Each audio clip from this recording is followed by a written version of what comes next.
Good morning class, my name is Deepali Gupta. हम कर रहे थे 26 चैप्टर एसएसटी में। क्लास है हमारी 7। ठीक, इस चैप्टर में हमने पढ़ लिया था स्टेट गवर्नमेंट के बारे में। हम पढ़ रहे थे। हमने पढ़ा कि भारत में कितने स्टेट है 28 और कितनी आपकी यूनियन टेरिटरी है 8। भारत की राजधानी क्या है? दिल्ली है। तो हमारा जो लास्ट पॉइंट था वो था स्टेट एग्जीक्यूटिव। ठीक है, इसके बारे में हम क्या करेंगे, आज अपना स्टार्ट करेंगे। स्टेट एग्जीक्यूटिव का मतलब होता है राज्य कार्यपालिका। क्या होता है? राज्य कार्यपालिका। The state executive comparison of the governor and chief minister and the council of minister. जो आपकी स्टेट गवर्नमेंट होती है, कार्यपालिका होती है, तीन भागों में, मतलब कि तीन इसके प्रमुख होते हैं, जैसे गवर्नर हो गया, चीफ मिनिस्टर हो गया और मंत्री परिषद हो गया, यानी काउंसिल ऑफ मिनिस्टर्स। तो सबसे पहले हम अपने इस टर्म में पढ़ने वाले हैं किसको? गवर्नर को। फर्स्ट टॉपिक है हमारा governor. The governor is appointed by the president of India on the advice of the prime minister. Thus he is the representative of the union government. He is link between the union and state government. देखिए, जो governor होता है वो किसके द्वारा appoint किया जाता है? प्रेसिडेंट और प्राइम मिनिस्टर की एडवाइस के द्वारा वो अपॉइंट किया जाता है। जैसे कि आपने देखा होगा प्रधानमंत्री के लिए इलेक्शन होते हैं या मुख्यमंत्री के लिए इलेक्शन होता है। कभी हमारे गवर्नर के लिए या राष्ट्रपति के लिए इलेक्शन नहीं होते। उसके लिए हमारी जो कमेटी होती है उसमें क्या एडवाइस के द्वारा, जिसमें मतलब कि बहुमत होती है, उसकी एडवाइस के द्वारा क्या कहते हैं, चुना जाता है। तो ऐसे जो हमारे गवर्नर होते हैं वो चुने जाते हैं। जैसे कि हमारे देश में प्रथम नागरिक की जो उपाधि है वो राष्ट्रपति को दी गई है, ऐसे ही जो राज्य में प्रथम नागरिक माना जाता है वो गवर्नर माना जाता है। और ये कड़ी है किस किस के बीच की between the union and state government के बीच की। नेक्स्ट है हमारा qualification and term of office. A person can be made the governor of a state if he is above 35 year of age, is a citizen of India, is mentally and physically sound, and it is not a proclamation offer।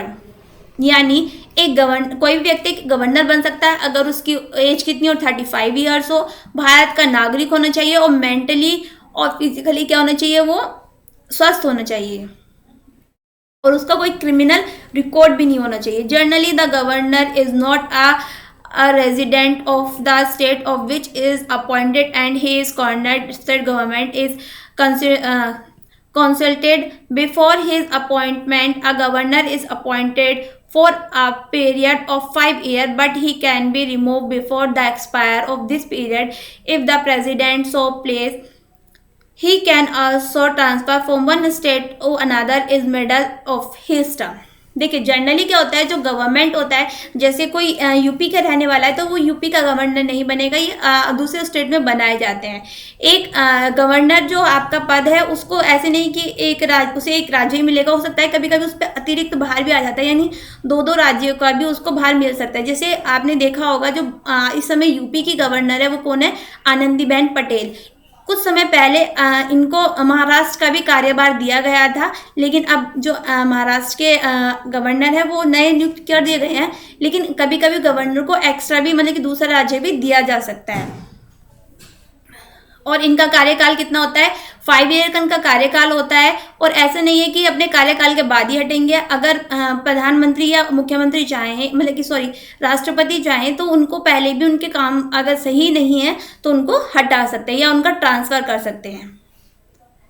A governor is paid salary and allowance in addition to the official residence and all of the facilities which are suitable और हर status and functions। यानी एक governor को उसकी salary और हर सुविधा दी जाती है। Power and function of governor की क्या पावर्स है और उनके क्या फंक्शन है वो हम इस बारे में पढ़ेंगे। The governor is constitutional head of the state. जो गवर्नर होता है वो हेड होता है किसका? कॉन्स्टिट्यूशनल का, एक राज्य का। All function is the state are performed on his name, which are actually performed by the council of minister headed by the chief minister। However, he can take over actual power if the president rule imposed in the state। We can divide the function of governor under the following point। जो आपका governor होता है वो आपका मुख्यमंत्री यानी जो chief minister होता है उससे उसकी पदवी थोड़ी बड़ी होती है, और वो बिना मुख्यमंत्री की सलाह के भी कुछ स्टेप ले सकता है अगर उसे सही लगते हैं तो। अब मतलब कि जो गवर्नर होता है उसके कुछ फंक्शंस दिए गए हैं, जैसे आपका एग्जीक्यूटिव फंक्शंस। एग्जीक्यूटिव फंक्शंस के बारे में हम पढ़ेंगे। As the constitutional head of the state, the governor appointed the leader of the majority part of coalition in the Vidhan Sabha as the chief minister. After the general election, he appointed other minister in the council of the minister on the advice of chief minister. The chief minister and council of the minister remain in office at his pleasure. The chief minister has to imitate him about all administrative and legislative functions. Executive functions में देखिए समझिए, हमने देखा है कि जो मुख्यमंत्री होता है वो कैसे चुना जाता है, जब आपके इलेक्शन होते हैं तो आपकी जो गठबंधन की सरकार होती है या इस तरीके से जो हेड होता है उनका क्या चुना जाता है, मुख्यमंत्री चुना जाता है। लेकिन जो आपका क्या होता है, गवर्नर होता है, तो जैसे गवर्नर कभी कभी बन जाता है, मान लीजिए आपकी जो सरकार है वो गठबंधन की बनी है, तो उसमें जो आपका चुना जाएगा कौन, गवर्नर, वो उन दोनों पार्टी के मत से चुना जाता है। The governor also appointed the advocate general and chairman and the member of the state public services commission and जज below the high court. He is consulted by the President of India at the time of appointing the judge of the state high court. जो governor है वो किस किस को appoint कर सकता है, एडवोकेट जनरल को, चेयरमैन को, member of state public service commission को, हाई कोर्ट के जो छोटे जज होते हैं उनको, ये जो गवर्नमेंट है उन क्या कर सकता है, उनको नियुक्त कर सकता है। फिर आपका नेक्स्ट आता है लेजिस्लेटिव फंक्शंस, यानी विधायक के संबंधित आपके जो अधिकार हैं। The governor summons adjourn and progress the state legislature, he address the opening season of the Vidhan Sabha. All bill passed in the state legislature have to receive the assent before they become law. If the thing power, he can receive a bill for assent of the President of India. He can also promulgated ordinary during this period when the state legislature is not a season. These ordinaries remain in force until 6 weeks after the reassembly of the legislature. A money bill can be introduced in a legislature only with his connect. देखिए इसमें बताएगा जैसे कोई आपका राज्य है, वहाँ पे क्या लग गया, राष्ट्रपति शासन लग गया, वहाँ का जो मुख्यमंत्री था उसने छोड़ दिया या उसको हटा, मतलब कि कुछ किसी तरीके से वो उस समय नहीं है, वहाँ पे राष्ट्रपति शासन लागू कर दिया, तो वहाँ पे जितने भी अधिकार हैं वो किसके उसमें चले जाते हैं, पक्ष में गवर्नर। यानी वहाँ का जो हर कोई स्टेप होता है मतलब कि सारे स्टेप कौन लेगा, गवर्नर लेगा। नेक्स्ट है आपका point financial functions. You have read that a money bill cannot be introduced in the legislature until has consent, and he ensured the presentation of the annual budget in a Vidhan Sabha. जो आपका bill होता है वो कहाँ पे पारित नहीं किया जाता, लेजिस्लेटर में, तो ये हमने आगे पढ़ा था इसमें। तो जो आपका बिल होता है कहाँ पे, एनुअल बजट कहाँ पे प्रस्तुत किया जाता है, विधान सभा में। Judicial functions. The governor of a state can pardon, commute of reprieve the sentence of a person convicted of any offence. He may also change the death sentence into life imprisonment of the may pardon of often completely. देखिए जो कुछ न्यायिक अधिकार भी हमारे governor के पास होते हैं। जैसे आपने सुना होगा राष्ट्रपति के पास कौन सा अधिकार होता है, वो चाहे तो मृत्यु दंड को भी माफ कर सकता है। ऐसे ही कुछ आपको के राज्यपाल के पास भी अधिकार होते हैं जो मृत्यु दंड को किसमें, उम्र कैद में बदल सकते हैं या आपकी पूरी ही सजा को माफ कर सकते हैं। Discriminatory powers. The status of the governor is like the president of India at the center. He has, एक गवर्नर की जो पदवी होती है वो ऐसी होती है जैसे आपके राष्ट्रपति की होती है, वो आपका पूरे देश के लिए होती है, ये स्टेट के लिए होती है। To act on the advice the chief minister but he enjoy certain discriminatory power also, for which he does not need to advise a chief minister if he who decide which party or coalition in the majority in Vidhan Sabha is case of dispute. He takes a decision himself. He can recommended the imposition of president rule in the state of council of minister has lost the confidence of the Vidhan Sabha. He can also recommended if he the government machinery has broken down in the state. In such a case he takes over the administration and run it as per the direction of the president of India. ये जो India का president है उसके direction पे कोई भी निर्णय ले सकता है. उसको जो आपका एक तरीके से सरकार उसको चला सकता है. इसको किसी भी निर्णय को लेने के लिए जो मुख्यमंत्री होता है स्टेट का उससे सलाह लेने की ज़रूरत नहीं है. ये अपना आप भी निर्णय ले सकता है. तो वही सब चीज़ें हमारी इसमें थी. नेक्स्ट हमारा जो आपका पॉइंट है chief minister and council of minister.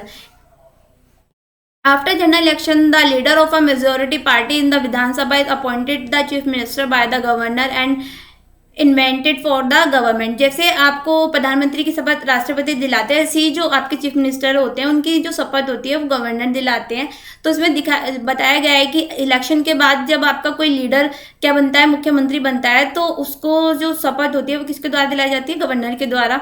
If there is no clear majority of any one party, then the governor can appoint the leader of the majority a coalition as the chief minister. जो तो governor क्या करता है, जो आपकी गठबंधन की सरकार उसमें जो आपका लीडर है उसको क्या करता है, चीफ मिनिस्टर बना देता है. The minister of the council of the appointed by the governor on the advice of the chief minister. In this case the governor has no choice, he has to act according to the advice of chief minister. A minister should be a member of the Vidhan Sabha. In the case is not, then he has to become a member of the Vidhan Sabha within 6 months, as he will cause to be a minister. The chief minister can ask any minister to resign from his post at any time.